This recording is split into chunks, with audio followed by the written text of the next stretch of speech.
Hello, my name is Lasota, and I'd like to present you a joint work with Wojciech Czerwiński and Łukasz Orlikowski, my colleagues from the University of Warsaw. In brief, here is our result. So it's about an improvement of the lower bound for the reachability problem for vector addition systems. A lower bound known prior to our submission was a tower of exponentials of space or time of height corresponding, roughly speaking, to the size of the input. As our contribution, we improve the height of this tower to at least exponential with respect to the size of the input. So the presentation will be divided into two parts. In the first one, I will define the model, the problem, mention about state of the art, and formulate a result. And in the second part, I sketch about some part of our proof. I start by defining the model. So vector addition systems with states are one of the central models for concurrency, and they can be defined in many equivalent ways. One way is to extend finite state automata with a storage of a non-negative integer vector of some fixed dimension, and by equipping every transition by an integer vector in the same dimension, which is added when performing this transition to the current storage. Another equivalent presentation is by counter programs, which, however, cannot test for zero. So here's an example of a counter program with three counters, X, Y, and Z. And you can see three loops. The outermost loop decrements Z and corresponds to the loop on the left-hand side that alternates between states P and Q. There are also two inner loops, which correspond to the self-loops. On the left, both of them manipulate X and Y, the first two coordinates in the bus. Yet another approach is to use the notation of Petri nets, a graphical notation where places and transitions are depicted by circles and boxes, respectively.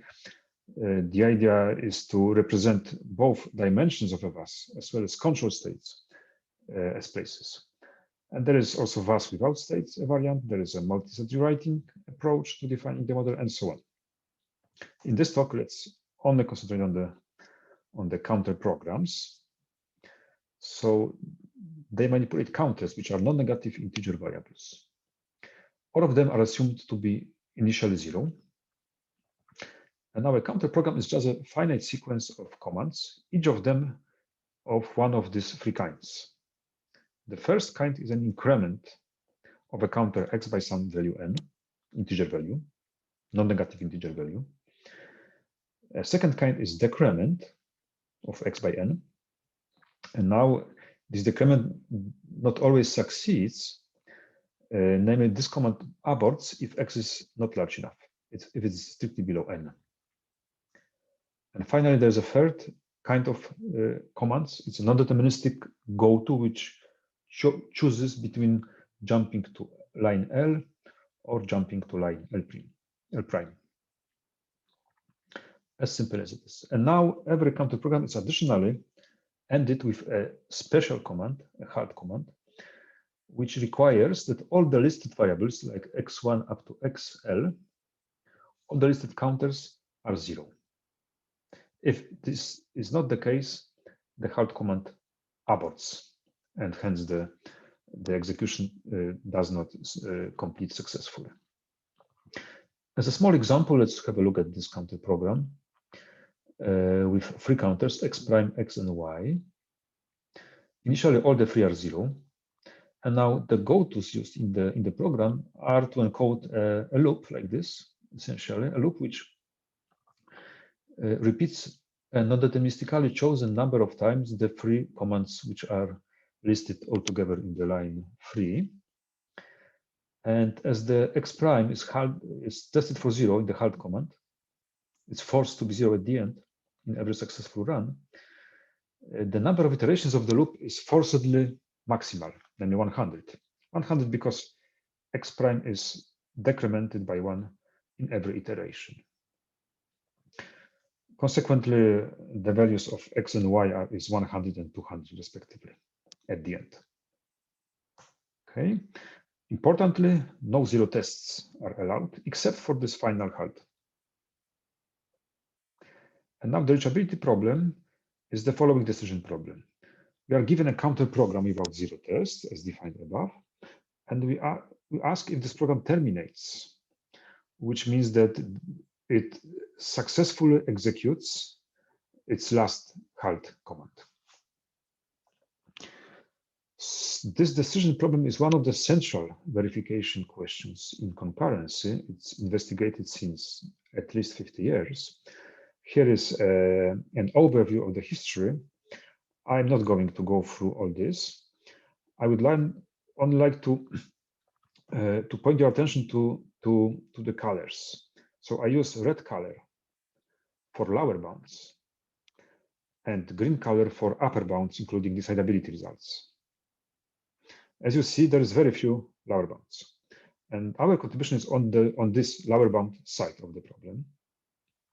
Basically, after the seminal paper of Lipton, which proves X space hardness for reachability and also for coverability, the generic lower bound, there was nothing on this side until the recent tower lower bound by Czerwiński, Lasota, Leroux, Mazowiecki, and myself 2 years ago, a breakthrough result which really tightened the complexity gap. So after this, as you see, looking at these two last lines of the history, since 2019 we have a complexity gap which is between Tower on the lower side and Ackermannian on the upper side.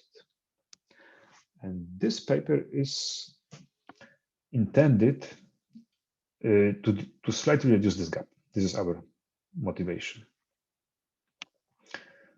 I try to explain you the exact contribution using this function t of n, which is a result of exponentiating n times starting from 2.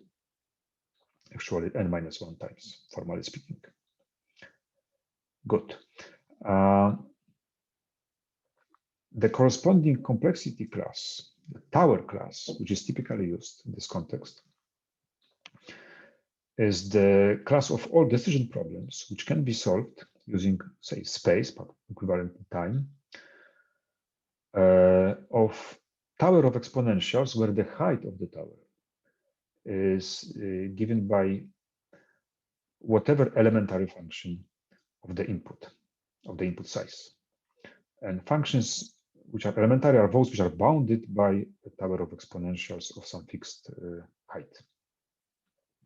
This class is called under all elementary reductions, while for our results we need a slightly more fine-grained hierarchy of complexity classes which are only closed under polynomial time reductions. That's why I'd prefer to use this class, or actually family of complexity classes parameterized by functions f. So f tower is the class of all decision problems which can be solved in time or space given by a tower of exponentials where the height is given by f applied to some fixed polynomial of input size. These classes are only closed under polynomial time reductions. And now, within this new framework, the result of 2019 can be stated as follows. The vast reachability problem is identity tower hard. Okay. Our contribution is a slight improvement. Namely, we proved that the problem is 2n tower hard, like exponential tower hard. Roughly speaking, we lift the bound, the lower bound, from a tower of height polynomial in input size to the tower of height exponential in input size, as depicted by the picture. But meanwhile, the history doesn't stop. And after our submission, very, very recently, a new really breakthrough lower bound has been announced, namely an Ackermannian tight lower bound. It has been announced independently by two groups, by Czerwiński and Orlikowski, my co-authors, on one side, and by Leroux on the other side. So this lower bound is tight, closes the gap, and moreover, it subsumes clearly our result. Therefore, it's obsolete at the time of presentation. Nevertheless, I think it's worth having a look at the proof. There are some nice techniques there. Good. So now we proceed to the second part, to the sketch of some parts of the proof. First, let me recall a little bit the original reduction underlying the tower lower bound. So it's a construction which, given a Minsky machine M of size M, where it's assumed that the counter values along runs of this machine are bounded by a tower of exponentials of height h plus 1. Yeah. This h plus 1 corresponds to hx space class, h4 exponential space. So the reduction transforms M in time linear in n and h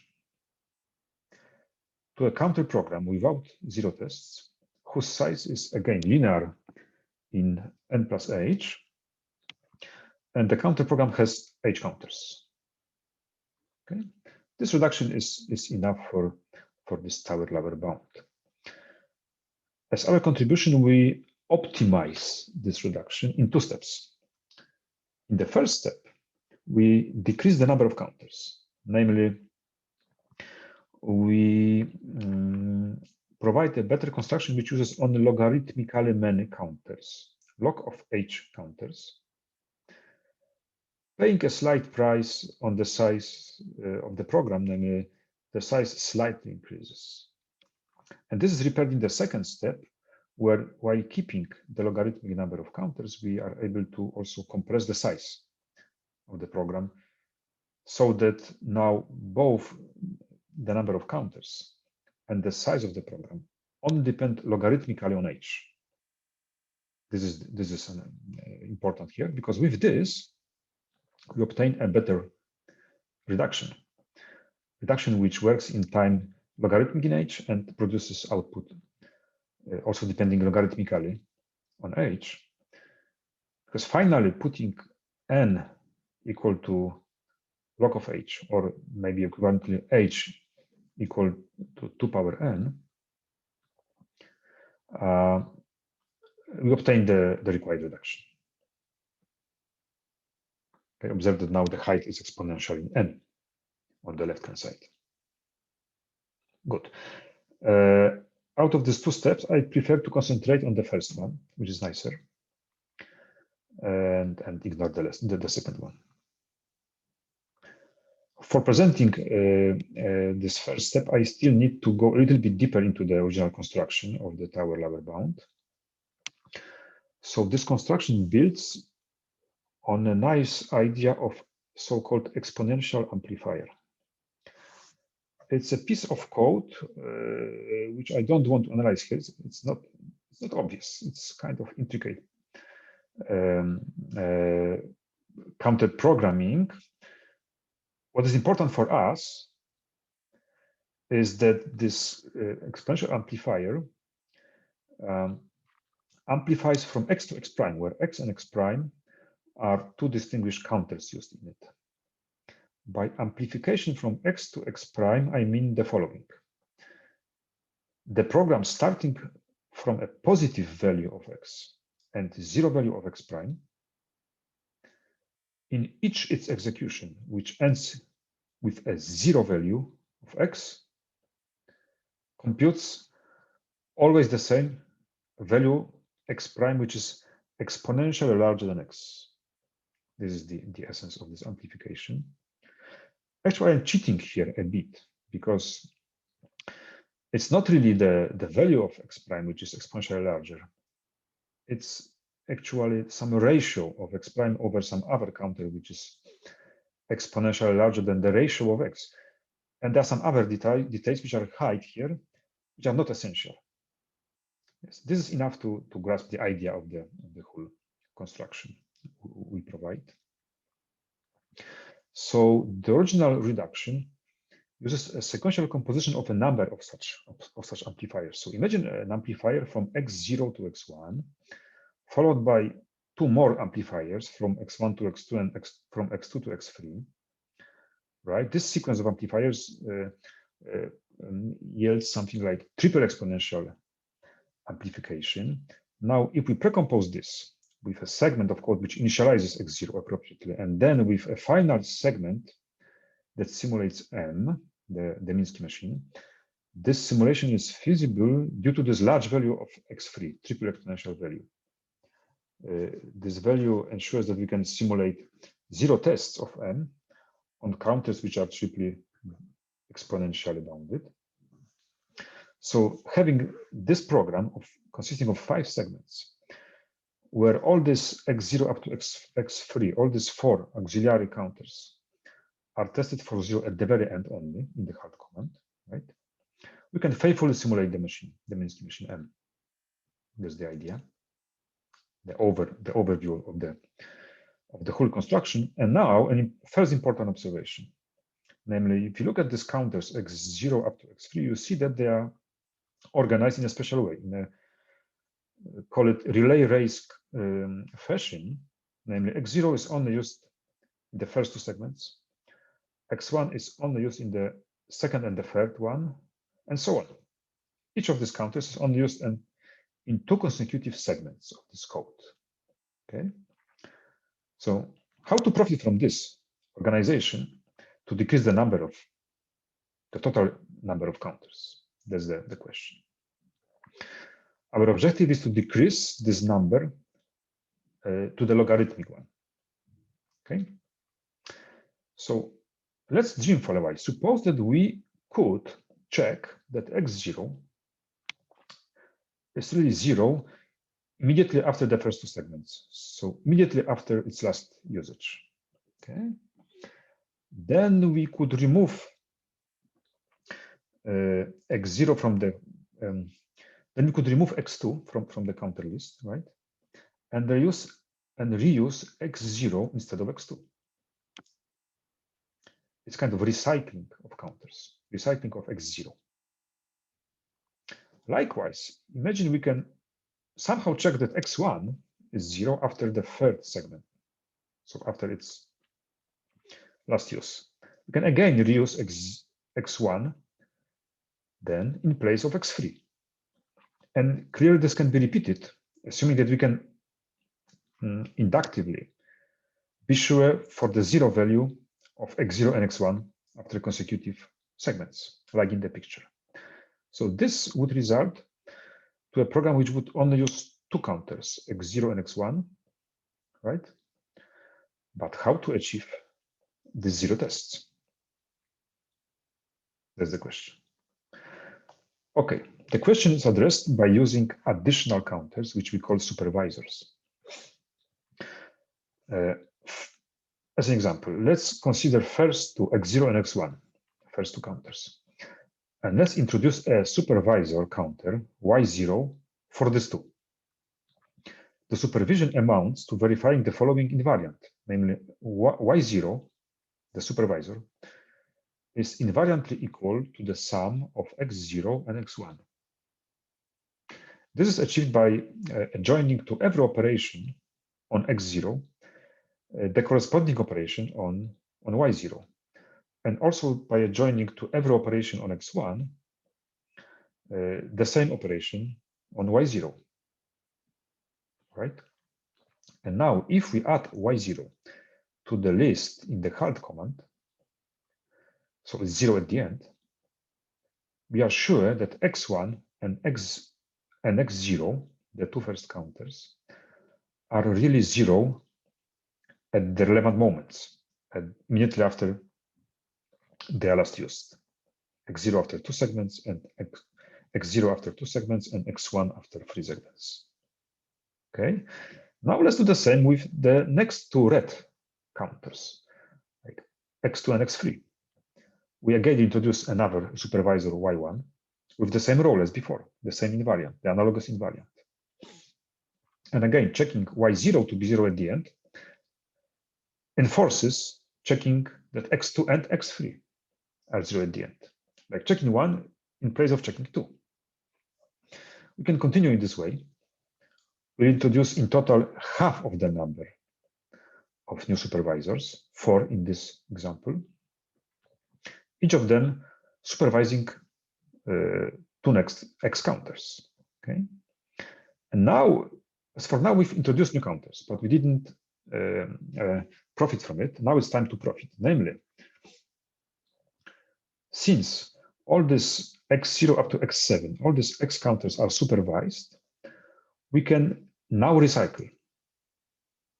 As we are sure that X0 is really 0 after two first segments, we can reuse X0 instead of X2, then instead of X4, X8, and so on. On the left, you see only X0s, right? And replacements are marked by arrows.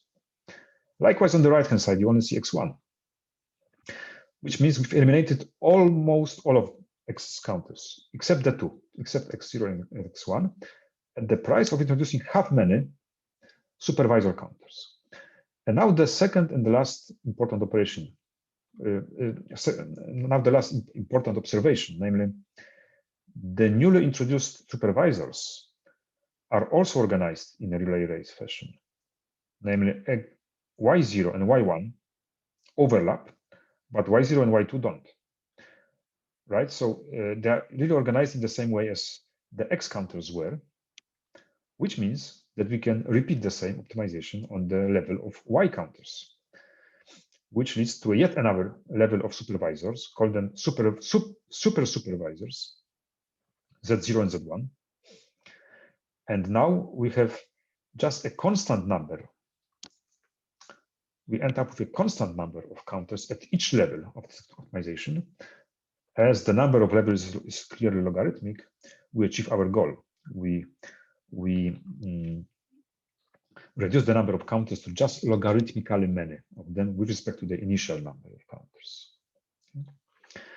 And now the second step of the proof, which I don't describe to you, is kind of analogous optimization, but not on the number of counters, but rather on the size of the program, on the length of the code of the program. It's about reusing the code, not about reusing the counters, but it's kind of less interesting and it's more programming, less insightful. Let's keep this. That's it. That's how our construction works. So as a summary, let me finish. I've presented an improvement of the tower-lower bound,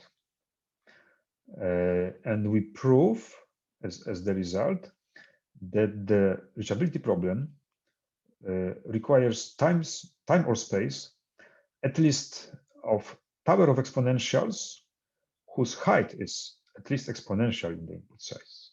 Okay. Nevertheless, this result is now obsolete due to a new breakthrough and very insightful, very nice result by Czerwiński and Orlikowski on one side and by Leroux on the other side. Two different independent proofs, which give us Ackermann lower bound, which is tight. Okay, that's it. Thank you very much for your attention.